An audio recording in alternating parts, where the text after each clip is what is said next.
Can being thankful improve your mental health? Let's see what the evidence says. Stay tuned.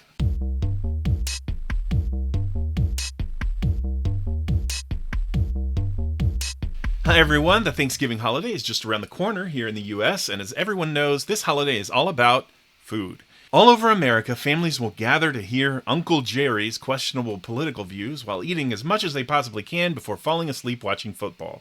Of course, there's the turkey, which looks like a showpiece, but honestly, I find it a little dry and a little bland. Not the most appealing thing on the menu, but the sides. Every member contributes their specialty side, and well, maybe we shouldn't focus on the food. Instead, focus on the idea of being thankful. That is the name of the holiday after all. It turns out there's a substantial amount of attention that's been given to thankfulness, or more specifically, the construct of gratitude among psychology researchers over the past 20 or so years. Let's take a look at what they found about the science of being thankful, expressing gratitude, and how you can use it to make your own life a little better. After all, if you're like me, you need a palate cleanser after listening to Uncle Jerry for a while. For most of the 20th century, many experimental psychologists were focused on trying to understand how things go wrong. Why do good people do bad things? How do we understand groupthink, learned helplessness, obedience to authority, and fear? While these are important and pressing topics, you can imagine devoting your career steeped in uncovering these negative sides to humanity can be a depressing experience. So, when learned helplessness researcher Martin Seligman was elected president of the American Psychological Association in 1998, you can see why so many researchers got on board when he made positive psychology a cornerstone. Instead of focusing on the negative, positive psychology would focus on how to make things better, how to improve well-being for people, make work a better place, and promote thriving. It was around this time that researchers Robert Emmons and Michael McCullough published a series of papers studying the concept of gratitude. What it is, individual tendencies to express it, and importantly for us, the effects of having people express gratitude. They and their co-authors describe gratitude as a positive emotion that is felt when someone else does something to promote your welfare.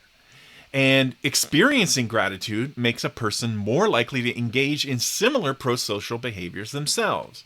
They describe people with a grateful disposition who are more empathic, more pro-social, report higher levels of spirituality, and importantly, greater life satisfaction. Now, you're probably aware correlation does not equal causation, so that led researchers to wonder if you asked people to experience and express gratitude, would that lead to possible mental health benefits? So, Emmons and McCullough, 2003, randomly assigned a sample of participants to one of three conditions. Each group kept a journal each week of the study period. The first group was asked to list up to 5 things they were grateful for each week. The second group was asked to list up to 5 hassles they encountered, and the third group was asked to identify ways they were better off than other people around them. They found that individuals in the gratitude condition were more likely to help and support others with problems. They reported having more energy and alertness, more positive affect or good feelings, and were more optimistic compared to the other two groups. In another study by Seligman, Steen, Park, and Peterson, 2005, participants were asked to think of someone to whom they were grateful and write a letter expressing the gratitude, then deliver it in person. Compared to a control group who were asked to write about their early memories, this exercise resulted in large gains in happiness and reduced feelings of depression for up to 6 weeks. And out of 5 positive psychology interventions tested in this study, this was by far the most effective. And it most likely had another benefit that the psychologists didn't measure, the positive effect on the person who received the letter.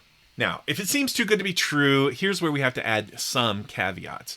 Notice that many studies compare gratitude to conditions that involve tracking negative things like hassles you experience. How do we know that the higher scores in the gratitude condition is because gratitude makes things better and not that tracking your hassles makes things worse?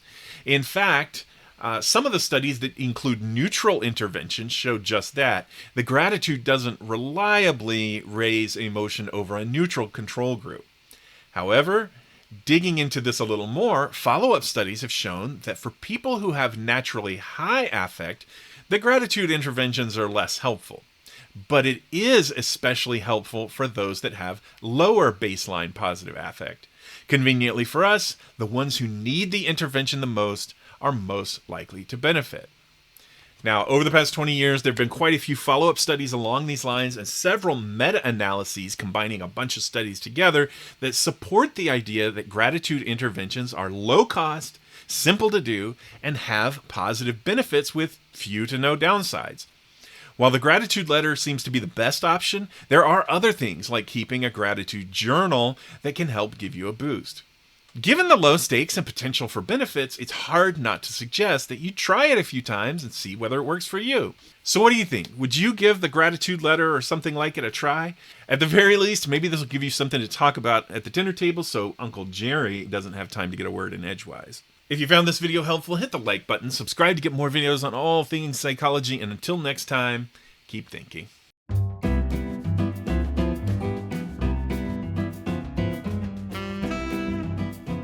This year, I'm thankful that I remembered I don't have to invite Uncle Jerry to Thanksgiving dinner.